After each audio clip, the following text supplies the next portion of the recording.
Yeah, so ImprovisAsian was actually the original idea before Improv Your Life, because ImprovisAsian, the idea was to teach Asian kids and Asian adults improv as a life skill.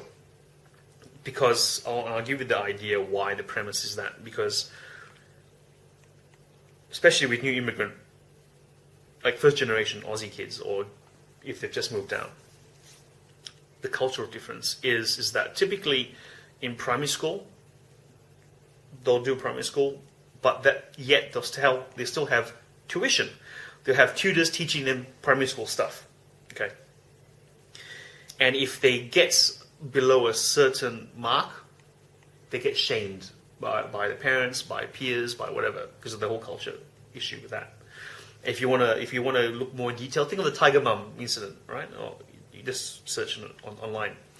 So they have tutors in primary school, and then they go to high school. And high school, then again, they have tutors again. They have tuition for the different subjects.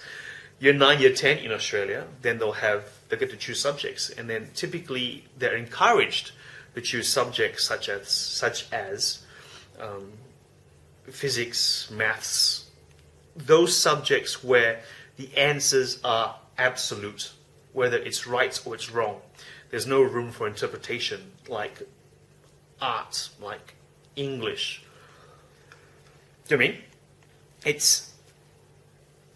It's all absolute answers. So it does them well because they've learnt everything by rote since primary school. So they do well. They do well in high school because they have tutors. They learn everything by rote. They recite everything back, word for word. Awesome. Then they go into university. Typically, they go into university, and again, typically, they're encouraged to enroll in a subject such as accounting or engineering, dentistry, medicine, all that stuff. But which has subjects, again, that are absolute yes or no answer subjects. And again, they have tutors then as well.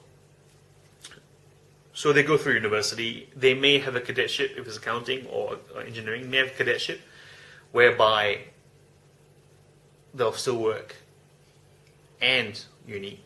Otherwise, they'll do it full time, and then they'll go into corporate life after that. So they do corporate life, and they're very good at their jobs. No doubt they're very, very good at their jobs, right? Because they know facts, figures, they know principles, theories, bang, bang, bang, bang, bang.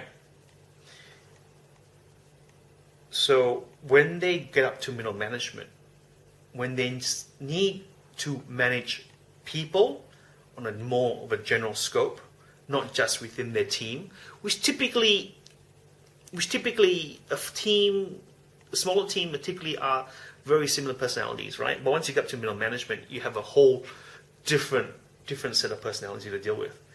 Once they reach there, they can't step up to the next level, because throughout this whole time, whenever they've scored lower than they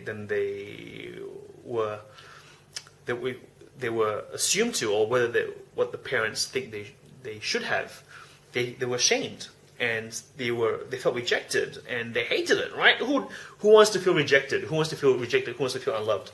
So they time, obviously, failure to that, which is fair call,